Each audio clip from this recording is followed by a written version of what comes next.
So today, instead of throwing a bunch of new material at you, the goal is to talk. It'll be a little fun, I hope. We're going to do running robots today, and it's going to rehearse. It's going to sort of practice the materials you've already seen, and tell you all about something a little new. Okay, so today we get to talk about running, and mostly robots, but maybe not all robots.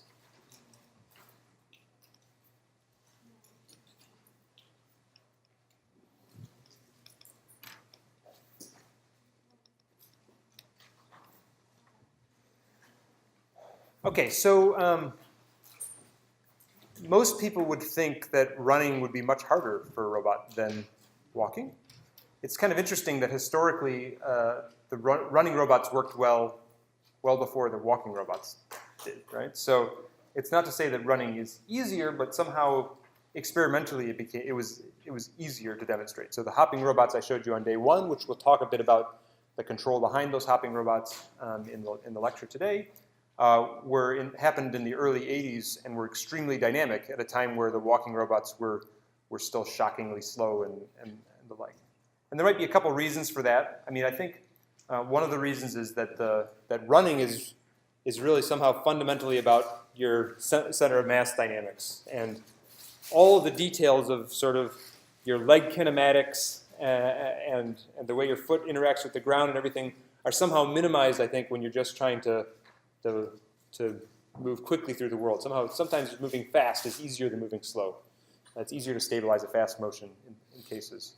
And I think in particular, it turned out to be that you could get away with pretty simple robots in the sense that they had relatively small number of actuators, small number of links, and could capture a lot of the dynamics of running. They looked like hopping robots first, they looked like pogo sticks and the like.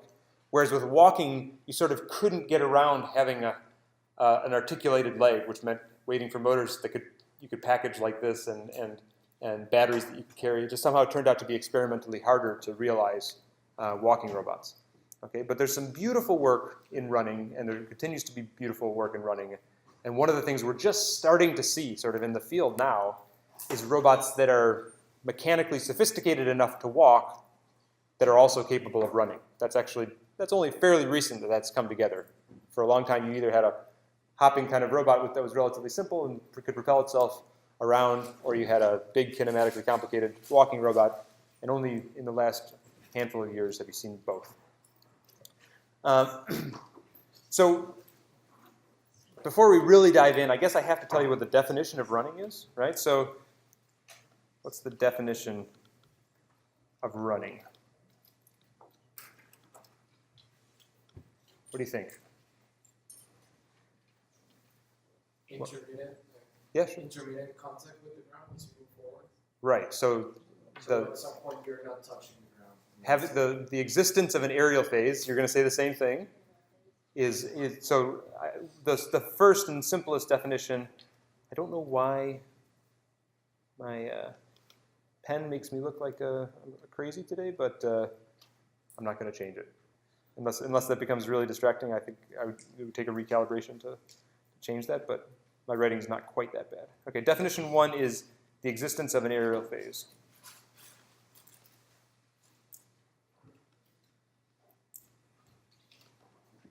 Some point in a quasi-periodic motion, let's say, you have no points of contact with the ground. That's absolutely a good, reasonable definition of running. It turns out people needed more sophisticated, or a little bit better definitions of that, because there's all these counterexamples that don't quite look like walking, look like they should be called running, but don't necessarily have an aerial phase. Anybody old enough to remember Groucho Marx? Yeah? So there's actually scientific papers that talk about Groucho running, because he has a way of running, which I have too many cables attached to me to demonstrate, where he moves along in sort of a clear running gait, but his feet never leave the ground. Okay? So there's another definition of running. Does anybody know the other definition of running? The biomechanics definition of running? Say definition 2 it talks about the exchange of kinetic and potential energy, okay?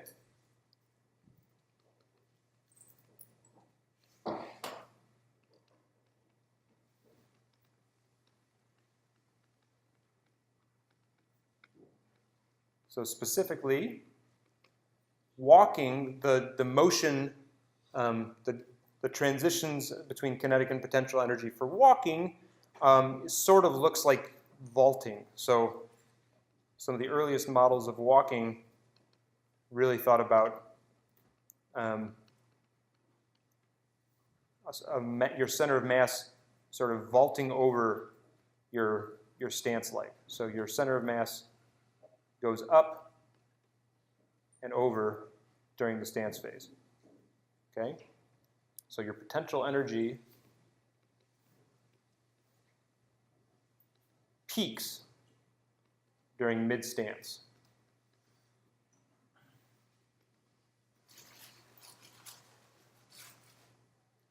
And running, a very useful definition of running, is when the opposite happens.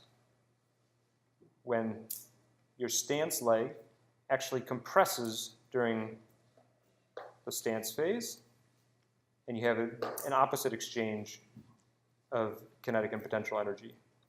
So in this cartoon, I mean for the dot to represent your center of mass, and maybe in a generalized way, this could represent some center of pressure on the ground, which we mentioned quickly when we talked about ground reaction forces before.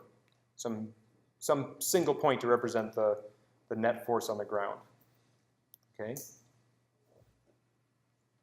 And so in running, your potential energy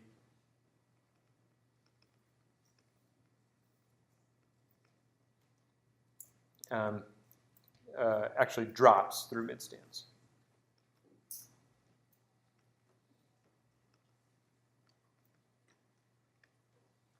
Okay, and there's all these really great exceptions.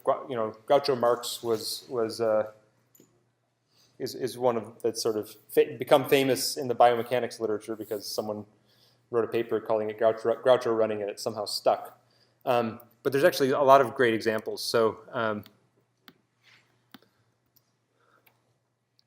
first of all, the question about the aerial phase was initially, it turned out back in the day, people didn't actually know if animals were getting aerial phases. And there's this famous story of Leland Stanford, of Stanford University, who basically had a bet going with one of his friends that his racing horses actually obtained an aerial phase during the races. And nobody knew, because cameras back then, if you took a picture of a running horse, were just a blur, right?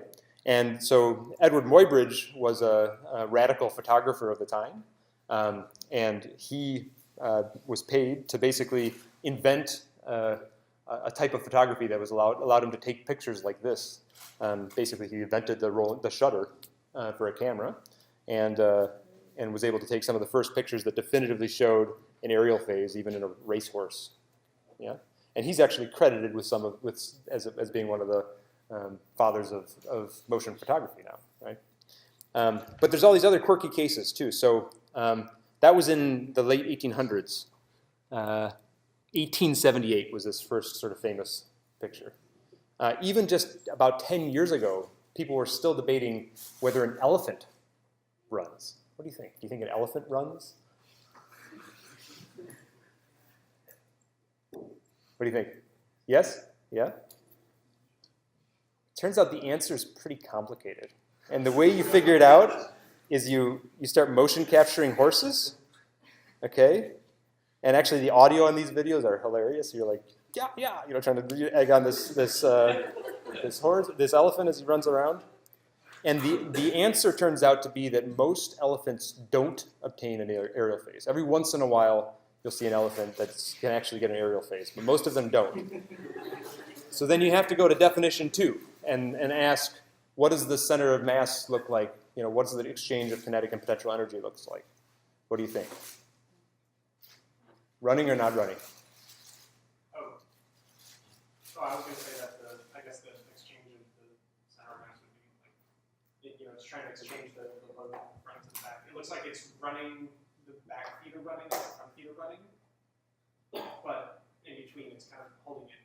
Did you get all that out of this one video? Yeah. That's amazing. So you're actually really, really close. But it turns out if you look at the exchange of kinetic and potential energy, the best answer that these guys could give, they said basically it breaks the mold. But they said if we have to give an answer, we would say the back legs are running and the front legs are walking. Right? And unlike most animals, actually all of the legs are breaking at every step. You know, they're just doing so much work to hold up their mass that they're totally bizarre. Their front legs are walking and their back legs are running. That was the official Nature paper result. Okay, so there's no simple answer for, you know, there's always these corner cases. But there are simple models, okay? So not surprisingly, we're going to be able to understand a lot of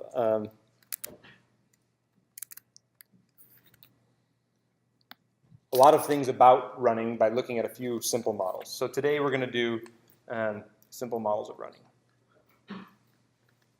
And we'll get back to some of the robots that have been built which match the simple models better than you see in walking robots.